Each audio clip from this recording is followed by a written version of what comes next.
हर हर महादेव। ओम नमः शिवाय। दोस्तों, आप सभी को रवि प्रदोष व्रत की ढेर सारी शुभकामनाएं।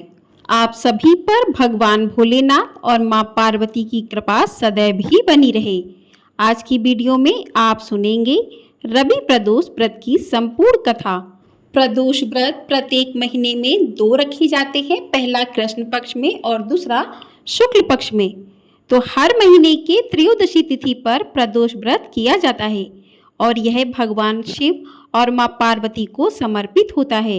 इस दिन जो भी भक्त व्रत रखकर भगवान भोलेनाथ मां पार्वती का विधिवत पूजन करते हैं, उनकी कथा को सुनते अथवा पढ़ते हैं, उन भक्तों की सभी मनोकामनाएं पूर्ण होती हैं। और प्रदोष व्रत जिस भी बार को पड़ता है वह उसी के नाम से जाना जाता है। तो साल 2024 में आश्विन मास के कृष्ण पक्ष में पड़ने वाला पहला प्रदोष व्रत 29 सितंबर दिन रविवार को पड़ रहा है। रविवार को पड़ने के कारण इसे रवि प्रदोष व्रत कहा जाएगा। तो इस दिन भक्त पूरे मन से भगवान भोलेनाथ का व्रत रखकर प्रदोष काल के समय उनकी पूजा करते हैं, क्योंकि प्रदोष व्रत में प्रदोष काल के समय ही भगवान भोलेनाथ की पूजा की जाती है और उनकी कथा भी पढ़ी अथवा सुनी जाती है।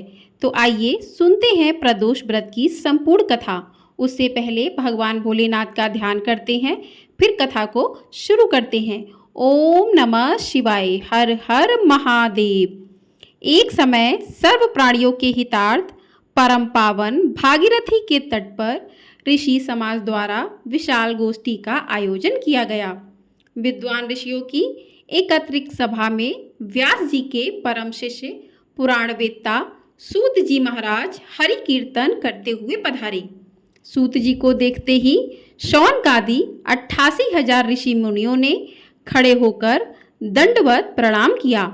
महाज्ञानी सूत जी ने भक्ति भाव से ऋषियों को हृदय से लगाया तथा अपना आशीर्वाद दिया।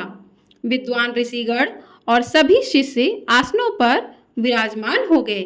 मुनिगण विनीत भाव से पूछने लगे कि हे परम दयालु, कली काल में शंकर की भक्ति किस आराधना द्वारा उपलब्ध होगी, हम लोगों को बताने की कृपा कीजिए, क्योंकि कलयुग के सभी प्राणी पाप कर्म में रत रहकर वेद शास्त्रों से विमुख रहेंगे। दीनजन अनेकों संकटों से ग्रस्त रहेंगे। हे मुनि श्रेष्ठ, कली काल में सत्कर्म की ओर किसी की रुचि ना होगी। जब पुण्य क्षीण हो जाएंगे तो मनुष्य की बुद्धि असत कर्मों की ओर खुद ब खुद प्रेरित होगी, जिससे दुर्विचारी पुरुष वंश सहित समाप्त हो जाएंगे। इस अखिल भूमंडल पर जो मनुष्य ज्ञानी होकर ज्ञान की शिक्षा नहीं देता, उस पर परमपिता परमेश्वर कभी प्रसन्न नहीं होते। हे महामुने, ऐसा कौन सा उत्तम व्रत है जिससे मनोवांछित फल की प्राप्ति होती है? आप कृपया करके बतलाइए।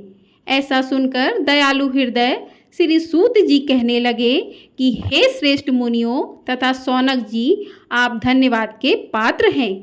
आपके विचार सराहनीय और प्रशंसनीय हैं। आप वैष्णव अग्रगण्य हैं, क्योंकि आपके हृदय में सदा परहित की भावना रहती है। इसलिए हे शौनक, शौनकादि ऋषियों, सुनो, मैं उस व्रत को तुमसे कहता हूँ जिसे करने से सभी पाप नष्ट हो जाते हैं। धन, बुद्धि कारक, दुख विनाशक, सुख प्राप्त कराने वाला, संतान देने वाला, मन वांछित फल प्राप्ति कराने वाला यह व्रत तुमको सुनाता हूँ, जो किसी समय भगवान शंकर ने सती जी को सुनाया था और उनसे प्राप्त यह परम श्रेष्ठ उपदेश मेरे पूज्य गुरु जी ने मुझे सुनाया था, जिसे आपको समय पाकर शुभ बेला में मैं सुनाता हूँ। बोलो उमापति भगवान शंकर की जय। सूत जी कहने लगे कि आयु वृद्धि स्वास्थ्य लाभ हेतु त्रयोदशी का व्रत करें। इसकी विधि इस प्रकार है कि प्रातः स्नान करके निराहार रहकर शिव ध्यान में मग्न हो। शिव मंदिर में जाकर शंकर की पूजा करें। पूजा के पश्चात अर्धपूर्ण त्रिपुर का तिलक धारण करें। बेलपत्र चढ़ावें, धूप दीप अक्षत से पूजा करें। ऋतु फल चढ़ावें। ओम नमः शिवाय मंत्र का रुद्राक्ष की माला से जाप करें। ब्राह्मणों को भोजन कराकर सामर्थ्य अनुसार दक्षिणा दें। सत्य भाषण करना परम आवश्यक है। हवन आहुति भी देनी चाहिए। इसके बाद मौन व्रत धारण करें। व्रती मंत्र ओम ह्रीं क्लीं नमः शिवाय स्वाहा इस मंत्र से आहुति दें। इससे अविष्ट फल की प्राप्ति होगी। व्रती पृथ्वी पर शयन करें। एक बार भोजन करें। इससे सभी कार्य सिद्ध होते हैं। श्रावण मास में तो इसका विशेष महत्व होता है। यह सर्व सुख धन आरोग्यता देने वाला है। यह व्रत सभी मनोरथों को पूर्ण करता है। हे ऋषिवरों, यह प्रदोष व्रत जो मैंने आपको बताया, किसी समय शंकर जी ने सती जी को और वेद व्यास मुनि ने मुझको सुनाया था। शौनकादि ऋषि बोले कि हे पूज्यवर महामते, आपने यह व्रत परम गोपनीय मंगलप्रद कष्ट निवारक बतलाया है। कृपया यह बताने का कष्ट करें कि यह व्रत किसने किया और इसका क्या फल प्राप्त हुआ। श्री सूत जी बोले कि हे विचारवान ज्ञानियों, आप शिव के परम भक्त हैं। आपकी भक्ति देखकर मैं व्रती पुरुषों की कथा कहता हूँ। एक गांव में अति दीन ब्राह्मण निवास करता था। उसकी साध्वी स्त्री प्रदोष व्रत किया करती थी। उसे एक ही पुत्र रत्न था। एक समय की बात है, वह पुत्र गंगा स्नान करने के लिए गया। दुर्भाग्यवश मार्ग में चोरों ने उसे घेर लिया और वे कहने लगे, हम तुम्हें मारेंगे नहीं, तुम अपने पिता के गुप्त धन के बारे में हमें बतला दो। बालक दीन भाव से कहने लगा कि हे बंधुओं, हम अत्यंत दुखी दीन हैं, हमारे पास धन कहाँ है। तब चोरों ने कहा कि तेरे इस पोटली में क्या बंधा है।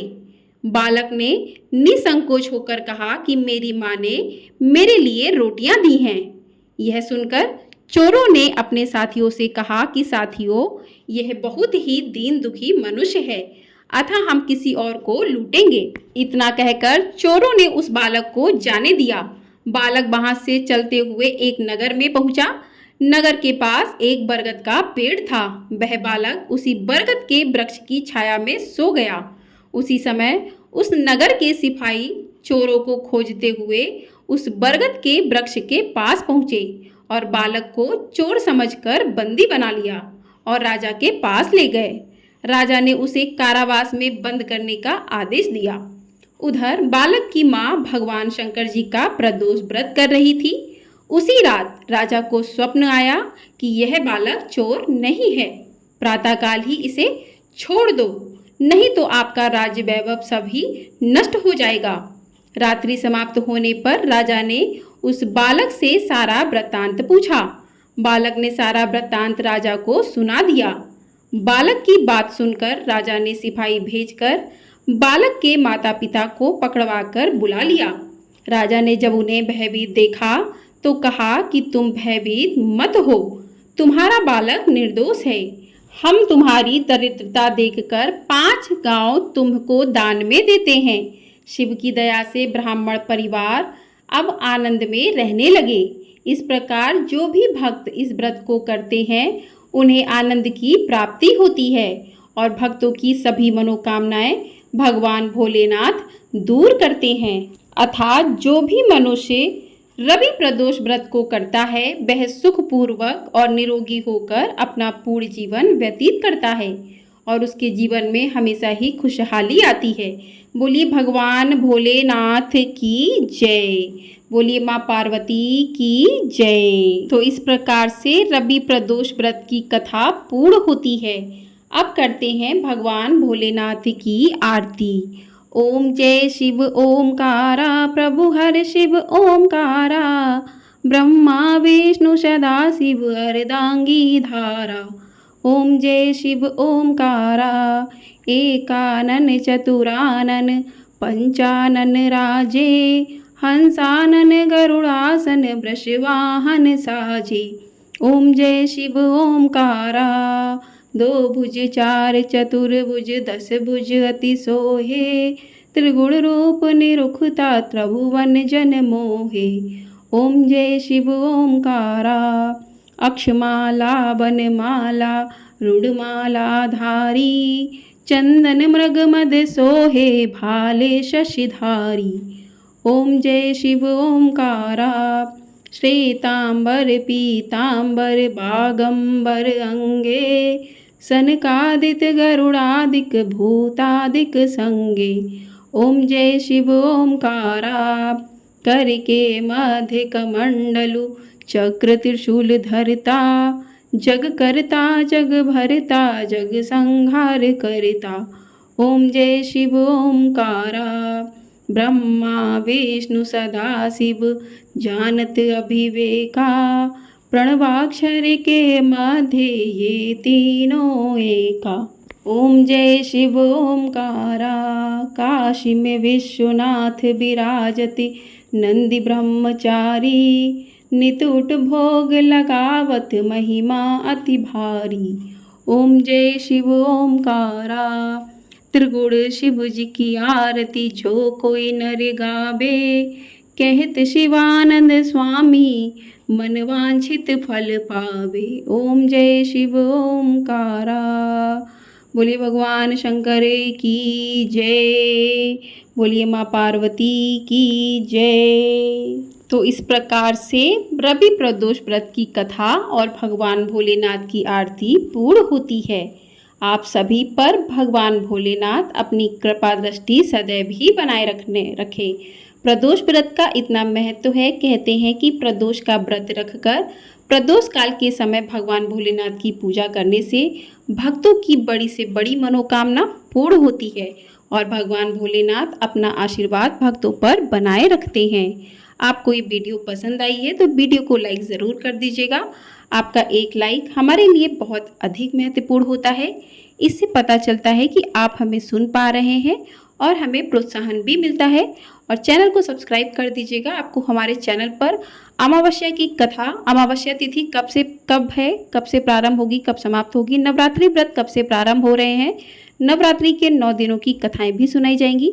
तो आपने चैनल को यदि सब्सक्राइब नहीं किया है तो चैनल को सब्सक्राइब करके बेल आइकन प्रेस अवश्य कर दीजिएगा। हर हर महादेव।